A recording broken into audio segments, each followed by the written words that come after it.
자, 그러면 우리 가족을 노리는 여름철 재난사고 19위부터 공개하겠습니다. 아이고. 야, 지난주에 공동 1위로 올라서자마자. 렛츠고, 렛츠고. 찾아왔네요. 하와이 와이메아 비치, 자메이카 네그르, 또 보라카이의 아리엘 포인트 등. 자, 이곳들의 공통점은 뭐다?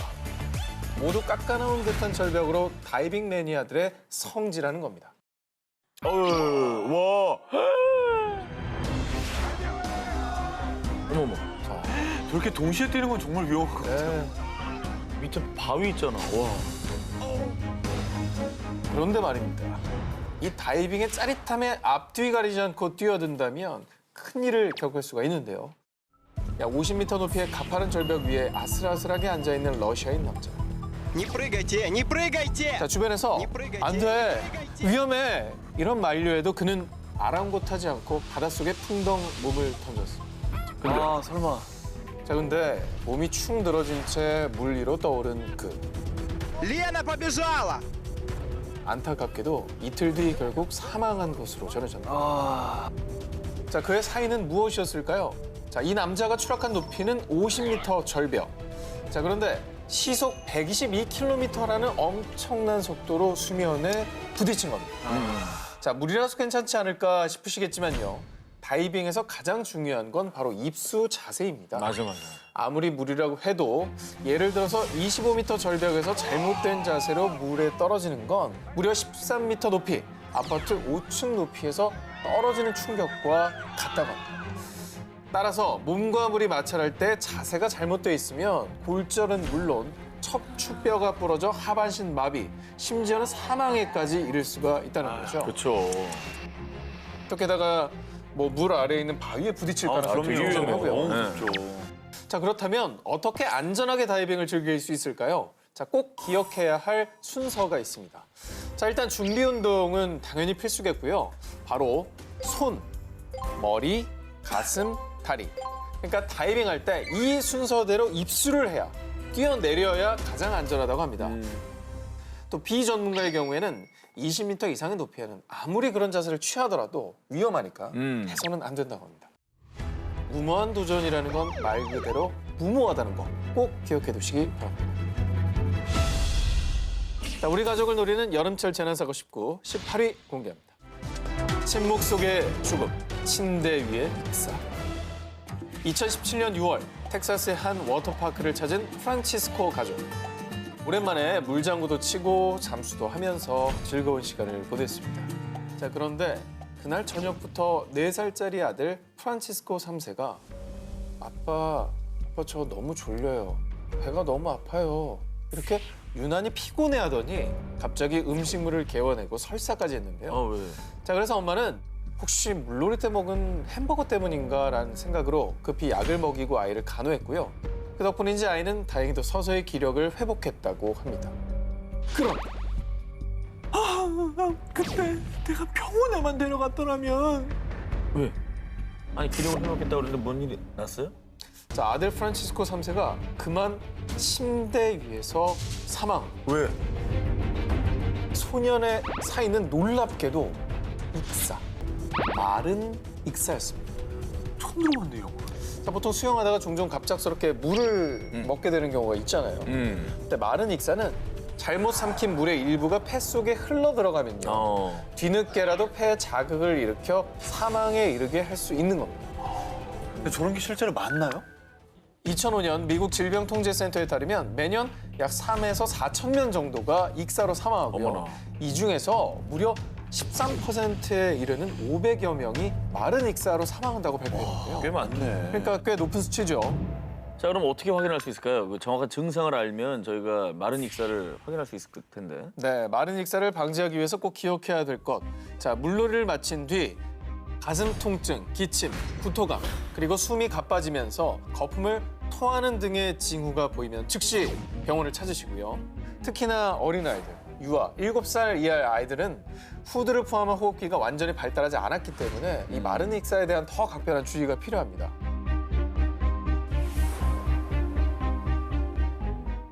우리 가족을 노리는 여름철 재난사고 19, 이번에 17위 공개합니다. 위험 탈출, 이곳에서 살아남기. 자, 이렇게 여름철 도심에서 가깝고 한 공간에서 물놀이 또 어트랙션 등등 스릴 만점 즐거움이 있는 워터파크 찾는 분들 굉장히 많으시죠? 자, 그런데 워터파크 곳곳에서 당신과 또 가족을 노리는 안전사고들이 도사리고 있습니다. 워터파크의 꽃 중에 꽃은 뭐다? 슬라이드.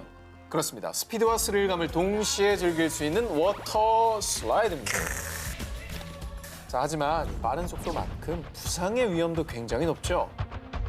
알아도 듣자, 모르면 더 듣자. 놀이기구 안전 탑승법. 자, 워터 슬라이드를 탈 땐 라텍스, 또 폴리우레탄, 나일론 소재 등의 수영복만 가능합니다. 그 이유는 수영복 소재가 아니거나 옷의 면적이 지나치게 넓으면 여기서 발생하는 마찰력 때문에 슬라이드를 내려가던 중간에 멈추거나 심지어는 워터 슬라이드 밖으로 튕겨나갈 수가 있다고 합니다. 위험하다. 진짜요? 이 옷의 마찰력 때문에 이 저항력 때문에 튀겨나갑니다. 야, 이건 전혀 몰랐네요. 화면 보시죠. 갑자기 뒤에서 자, 어머머. 어머. 피할 겨를이 없네. 네. 아니, 저 위에서 내려가면 안 되지. 대부분 워터 슬라이드에는 안전 요원이 있어서 출발 신호가 떨어지면 출발을 하지만 자, 영상처럼 안전 요원이 또 없는 일부의 워터파크 혹은 또 요원의 말을 무시하고 연속으로 탑승을 저렇게 하게 되면 큰일 나죠. 타박상, 골절 등 큰 불상사를 겪을 수가 있습니다. 자, 워터파크에서 워터 슬라이드를 즐길 때 또한 올바른 자세도 무척이나 중요합니다. 양손을 일단 가슴에 밀착하시고요. 발목은 꼰뒤, 발끝을 아래를 향해 주시고요. 자, 고개를 들고 배꼽 쪽을 향해서 아래를 주시하면서 타셔야 되는데 이 자세는 마찰력을 최소화할 수 있도록 보완된 자세이고요. 자, 그리고요, 파도에 몸을 맡겨 짜릿함을 느낄 수 있는 인공 파도풀. 무려 2m가 훌쩍 넘는 파도로 스릴이 끝내주죠. 하지만 구명조끼나 튜브 없이 그냥 몸을 맡겼다간 몸을 가두지 못해서 온몸이 쏠리면서 찰과상과 또 타박상까지 입을 수가 있습니다. 그래서 반드시 나만의 안전가드, 구명조끼, 튜브는 필수고요. 가급적 엉덩이 쪽에만 걸치지 말고 들어가서 손잡이를 꽉 끼워서 나를 맞아. 보호하는 것이 굉장히 중요합니다. 그 튜브에 엉덩이 끼는 거는 진짜 위험하더라고요. 튜브에 이거 엉덩이 껴봤는데 진짜 안 나온 적이 있어요. 몸이 이렇게 껴가지고 그 상태로 만약에 이게 수심이 깊은 데로 이게 이동을 하면은 몸을 못 가누잖아요. 순간적으로 큰일 나겠다는 생각이 들어요. 그런 자세보다는 손을 꽉 끼고 자기 딱 몸에 잡고. 끼우는 튜브 자세가 더욱더 적합하다고 할 수 있겠습니다. 그렇습니다. 우리 가족을 노리는 여름철 재난사고 19, 15위 공개합니다. 여름철 Safe of Water. 요즘 이것에 입문하는 분들이 부쩍 증가했습니다. 바로 여름 수상 스포츠의 꽃. Surfing USA. Surfing USA. 입구는 있어도 출구는 없다라는 말처럼 매력적인 수상 스포츠가 바로 서핑인데 말이죠. 전화죠, 요새. 대한서핑협회에 따르면 서핑 인구는 2015년 3만 5천여 명에서 2016년엔 4만여 명으로 5천 명이나 증가하게 됩니다. 그런데 뒤따라오는 불청객, 수상 안전사고도 급증하고 있다고 합니다. 2016년 8월 부산 송정해수욕장에서 서핑을 하던 30세 김모 씨가 해안가에서 의식불명으로 쓰러진 채 발견됐고요. 그리고 지난 2014년 7월엔 강원도 양양 동산해수욕장에서 보드와 사람을 연결해주는 안전장비 리시코드 미착용으로 서핑 도중에 사망자가 발생하기도 했습니다.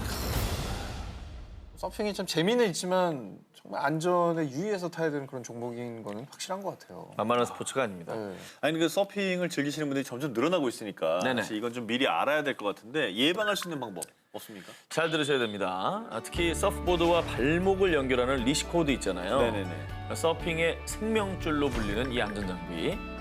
물에 가라앉지 않고 부력을 유지하기 때문에 구명조끼 역할을 해줍니다. 그래서 이 구명도구와 분리되지 않으려면 반드시 리시코드로 내 몸을 항상 연결해줘야 되겠죠. 그리고 서핑은 바다에서 초보자와 전문가가 한데 뒤섞여 있다 보니까 다른 사람의 서프보드에 부딪히거나 또 다른 서퍼와의 충돌 사고가 도사리고 있습니다. 다른 사람이 먼저 보드를 타고 올라탄 파도에 끼어들기는 NO!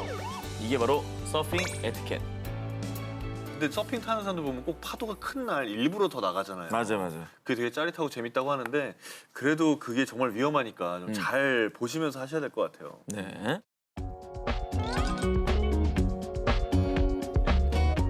네, 우리 가족을 노리는 여름철 재난사고 19, 12위를 공개합니다. 자, 여러분 실제 상황입니다. 조스가 나타났다라고 한다면 막연하게 외국 영화 이런 게 떠오르실 텐데요. 그죠, 보통 뭐 해외 외신이나 뭐 미국, 호주 이런 쪽에서 이제 상어 사고가 났다 이런 얘기는 들어봤는데 백상아리가 한국에서 나온다고요? 그렇죠. 헐. 자, 그런데 말입니다. 지난 4월 경남 거제에서 백상아리가 그물에 걸려 죽은 채 한 어민에게 발견돼 사람들에게 큰 충격을 안겨줬습니다. 백상아리가 누구냐? 거대한 몸집에 톱니 모양의 날카로운 이빨이 특징인데요. 500여 종의 상어 중에서도 가장 난폭하다는 바다의 최상위 포식자죠. 야, 저게 우리나라에 잡혔다고요? 이뿐만이 아닙니다. 삼척, 충남 보령에서 어머, 서해안도? 원래 상어가 주로 출몰하는 지역은 남쪽에서 올라오는 난류와 북쪽의 한류가 만나는 곳이 서해안인데요. 그래서 광어나 우럭 등이 잡히는 5월부터 서해가 상어의 먹거리 천국이 됐다고 합니다. 그래서 그런데 2017년 영덕 그리고 올해 거제, 삼척 또 동해안까지 식인 상어가 출몰하게 된 이유 예상하셨겠습니다만 바로 온난화 때문입니다. 동해안의 수온이 상승했기 때문이죠. 정말 심각한 상황이네요. 네. 그래서 올여름 당장 긴장을 바짝 하셔야 될 것 같습니다. 지난달부터 부산 해운대, 송정, 강원도 망상, 주문진 등 전국의 260개 해수욕장이 개장을 시작하고 있습니다. 정말 혹시나 물놀이 하다가 내 눈앞에 상어가 딱 하니 자리 잡고 있다면 어떻게 해야 되느냐? 지식인 창이 많이 있어요. 아, 그래요? 상어 만났을 때 코 때리면 기절하나요? 그 이유가 정확히 밝혀진 건 아니지만 상어의 앞 이마와 눈 주위에 뇌신경으로 연결되는 신경세포가 집결돼 있기 때문이라고 합니다. 하지만 여러분, 영화도 만화도 아닙니다. 절대 현실적으로 불가능합니다. 일단 과거 상어가 출연했던 해역에는 가급적이면 안 가는 게 최선이겠죠. 자, 그리고 해양경찰청에 따르면요. 바다 수영할 때 이 시간만큼 꼭 피하라고 합니다. 그리고 이런 게 중요하겠다. 해가 지기 시작하는 오후 7시와 동틀려 킨 오전 6시. 이때는 상어가 활발하게 움직이는 시간대라고 합니다. 그리고 마지막으로 얕은 바다라고 우습게 보면 안 되는 게요. 식인 상어가 배가 고프면 얕은 곳으로도 출몰한다고 합니다. 아, 진짜. 배고픈데 장사 있습니까? 예, 올라오는 거죠. 부표로 안전선을 표시해 놓은 곳, 이 선은 절대로 넘어가시면 안 됩니다. 우리 가족을 노리는 여름철 재난사고 19, 10위를 공개합니다.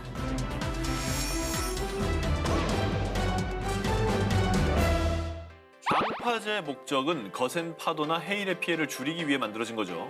우리나라에서는 대부분 산발이라고 많이 부르는 이 테트라포드로 만드는데요. 이곳은 바위나 암초 주변에 사는 볼락, 우럭 등 다양한 어종들이 몰리기 때문에 낚시인들 사이에서는 명당으로 불린다는데요. 그런데 바로 이 테트라포드가 정말 위험한 곳인 거 모르셨죠? 실제로 울산해양경찰서에 2016년부터 2017년까지 울산 연안에서 일어난 61건의 안전사고 중에 방파제 사고가 21건으로 가장 높게 나타났습니다. 빠져서 그러죠. 그렇죠. 이 방파제는 파도에 늘 젖어 있기 때문에 물이끼와 해조류들이 자라서 아주 미끌미끌하고요.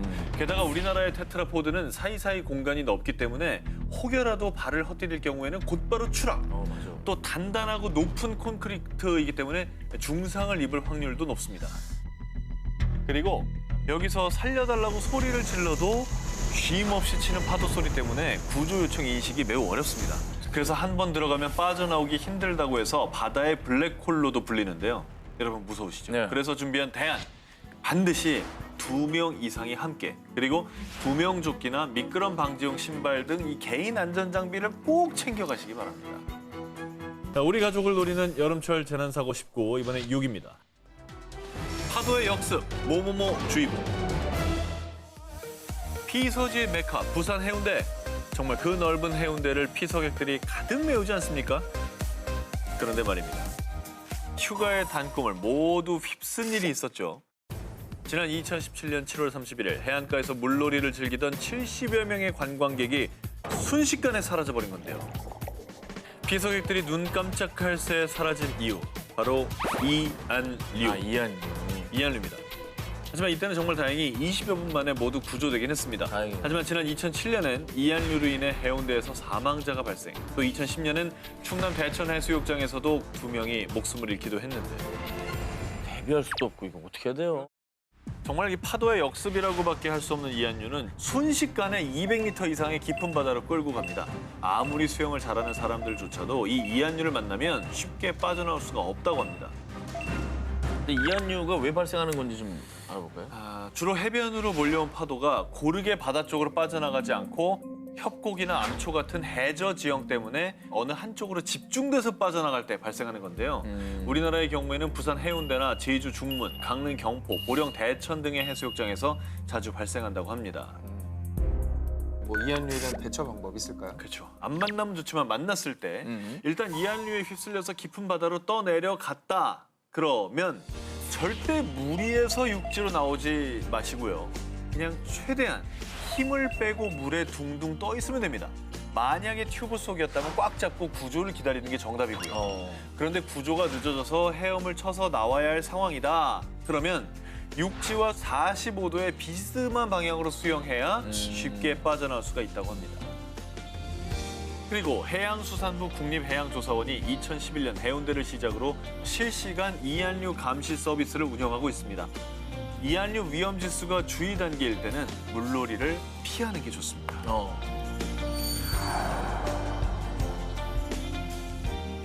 우리 가족을 노리는 여름철 재난사고 19 4위 공개합니다. 여름의 악몽, 죽음의 한증막. 지난 2017년 7월 미국 조지아주 한 미용실에서 6시간 동안 머리 손질을 하고 나온 디자넬 에타 파울러. 그런데 당신은 2급 살인, 과실치사 혐의로 체포합니다. 갑자기 그녀가 살인자가 된 이유. 바로 여름철 찜통차 때문입니다.